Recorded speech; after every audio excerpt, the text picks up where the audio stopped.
Dans cet épisode du podcast vidéo EB Presque, le docteur Chloé Bramy, médecin cancérologue, est invité à parler de son expérience en méditation de pleine conscience et de son impact sur la santé mentale des étudiants en médecine.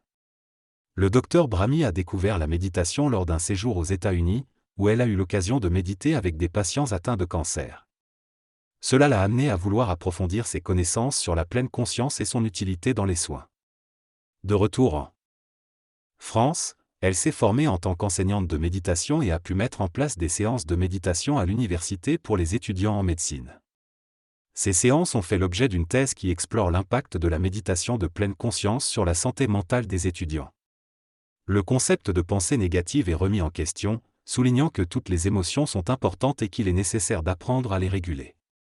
L'épuisement des étudiants en médecine, y compris les problèmes de burn-out et de suicide, est également abordé. Il est souligné que les étudiants ne devraient pas être poussés à leurs limites et devraient avoir le droit de prendre soin de leur santé mentale. La méditation de pleine conscience est présentée comme un outil permettant de réguler les émotions et de favoriser une meilleure santé mentale. En régulant les aires cérébrales associées aux émotions, la méditation permet de créer une meilleure communication entre le cortex préfrontal et l'amygdale. La conversation se termine en abordant la question de l'empathie dans la société et de l'importance de prendre soin de sa santé mentale pour maintenir un monde en bonne santé.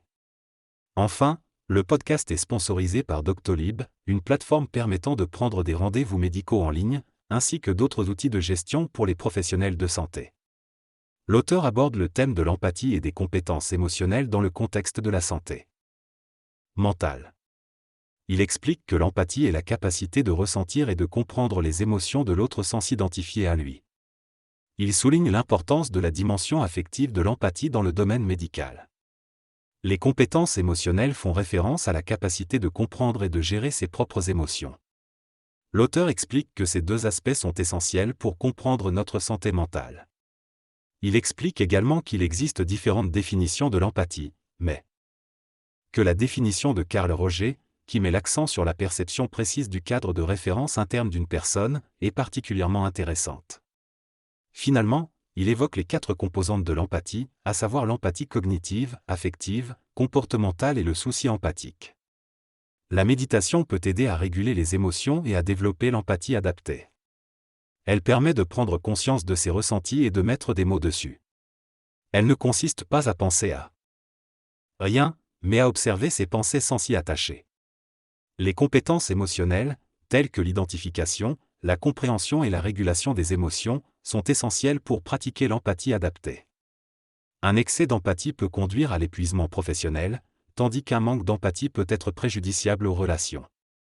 Dans cet extrait, la personne parle de l'eau boueuse dans son verre et fait le parallèle avec ses pensées, qui sont souvent confuses et brumeuses. Elle explique que la méditation lui a appris à observer ses pensées avec plus de clarté et à accepter la diversité de ses émotions, plutôt que de rejeter celles qui sont désagréables. Elle mentionne également que la méditation permet de réguler les émotions en activant le cortex préfrontal et en recréant une communication entre cette région du cerveau et le système limbique. Cette régulation émotionnelle permet de ressentir les situations de stress plus proportionnellement à ce qui se passe réellement. Elle cite une étude montrant que les méditants experts ressentent la douleur de manière intense, mais une fois que le pic de douleur est passé, ils en sont libérés, tandis que les non-méditants ont des anticipations anxieuses face à la douleur chronique. La personne conclut en disant qu'elle n'arrivait pas à expliquer pourquoi la méditation aidait à diminuer la douleur chronique, mais maintenant elle comprend que c'est en régulant les émotions et en diminuant l'anticipation négative. La peur de la douleur et la perception chronique de celle-ci peuvent avoir un impact significatif sur la vie des personnes atteintes de douleurs chroniques. La méditation peut permettre de changer la perception de la douleur en la ressentant uniquement au moment où elle se produit, plutôt qu'avant et après. Cependant, il est important de préciser que les études sur l'efficacité de la méditation sont principalement basées sur des méditants experts, et que dans le cas des douleurs chroniques, une approche méditative encadrée est généralement nécessaire. La question de l'empathie est un sujet relativement récent dans la recherche, et il existe différents dispositifs pour améliorer l'empathie, tels que les jeux de rôle et le théâtre pour l'aspect communication, et des outils affectifs ou émotionnels. Ces outils peuvent aider à créer des relations et à faciliter la communication, notamment dans le domaine de la pédiatrie. Dans certaines situations, l'utilisation de l'humour ou de l'implication personnelle peut également aider, bien que cela puisse parfois être délicat lorsque des familles sont impliquées. Finalement, il est possible de reconstruire et fluidifier les liens grâce à des outils simples. Dans cette discussion, on parle de différents aspects de l'empathie, notamment de l'empathie affective et de l'empathie cognitive. On évoque la médecine narrative, qui consiste à écrire et partager des situations cliniques vécues par les médecins. L'écriture en elle-même permettrait de mieux comprendre et traiter les expériences vécues. On aborde également la notion d'empathie en lien avec le self-care, soulignant l'importance de prendre soin de soi tout en restant connecté aux autres. L'isolement et la perte de lien social sont souvent associés à des problèmes de santé mentale. Il est important de faire la distinction entre la solitude subie et la solitude choisie, où se retirer seul temporairement peut être bénéfique pour se ressourcer et ensuite retourner vers les autres. Finalement, on mentionne l'expérience personnelle de l'orateur, qui a décidé de se retirer temporairement pour mieux recevoir et donner autre chose que des soins, ce qui a eu un impact positif sur son bien-être. Cette étude s'est concentrée sur le lien entre l'empathie, la méditation et les compétences émotionnelles chez les étudiants en médecine. 2 groupes ont été formés, un groupe de contrôle et un groupe d'intervention qui a suivi un programme de méditation. Les résultats ont montré que les participants du groupe de méditation avaient une meilleure aptitude à identifier leurs émotions et une réduction de la détresse empathique. Cela suggère que la méditation peut améliorer ses compétences émotionnelles chez les étudiants en médecine. Le médecin explique que son travail de recherche sur l'empathie et la santé mentale chez les étudiants en médecine a été motivé par plusieurs facteurs. Il mentionne le déclin de l'empathie chez les étudiants dès la 3e année d'études, ainsi que les problématiques de burn-out et d'épuisement auxquelles ils sont confrontés. Il souligne que les études de médecine sont souvent idéalisées, alors que la réalité est parfois difficile. Il remarque également que le stress joue un rôle important dans ces problématiques, et que le stress peut être à la fois chimique et psychologique.